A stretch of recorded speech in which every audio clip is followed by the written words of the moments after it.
My name is Denise Ayebare. I'm the Secretary for External Relations at the National Youth Council Uganda and the founder of Better Life International Organization, as well as a Water Young Leader. Just to begin with, there are a lot of statistics that usually are out there about the water crisis. For example, if you see some of the water aid, some of the statistics, 1 in every 10 persons do not have access to clean or even safe water.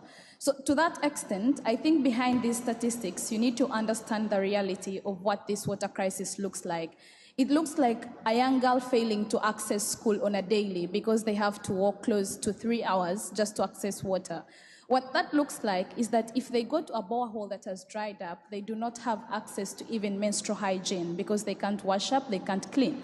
So what began as a water crisis slowly becomes a hygiene crisis. But then secondly, it looks like a mother hoping to be able to gain maybe food or water for their family, but then they cannot be able to get that water to cook for their family. So you're likely going to have other diseases that are going to come up due to hygiene. You're going to have cholera. And this also speaks to different health centers, which all these statistics never say the reality of what is happening. But then the third thing that you need to understand about the water crisis, most of the times we can live without things like, we can live without anything else, but we can never live without water because water is what makes life.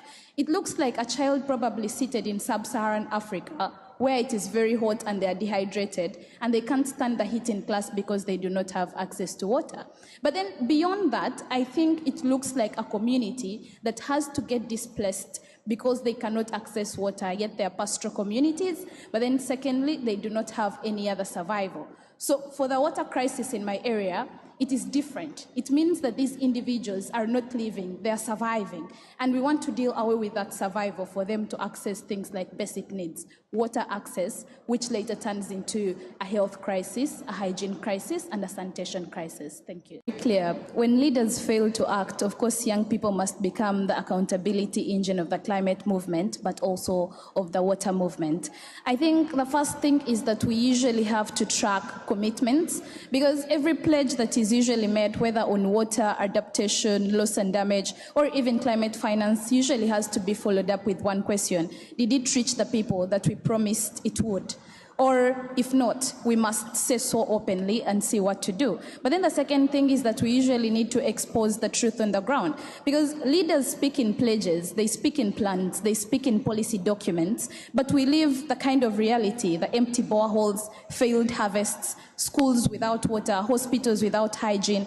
So these young people, the youth, must bring these realities to the global tables and close the gap between what is promised and what is actually happening. And the last one that I think that is very crucial is that we need to create the kind of pressure that cannot be ignored, whether it is through community organization, whether it's through digital activism or youth-led reports, or even the Water Can't Wait open letter. We need to continuously have solidarity across borders, because we make leaders uncomfortable, and that is what necessarily does not delay their action, because silence is no longer an option for us young people. So we need to insist on things like meaningful participation and ensure we no longer have tokenism or even symbolic speeches that usually happen in these rooms.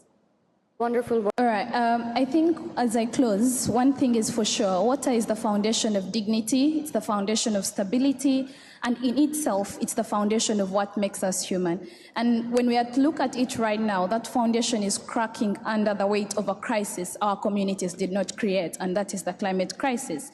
So if we cannot ensure safe water for every child, then every promise we make on climate, health, education, gender equality, and development is hollow, and to that extent, without it, the body of our global commitment then collapses.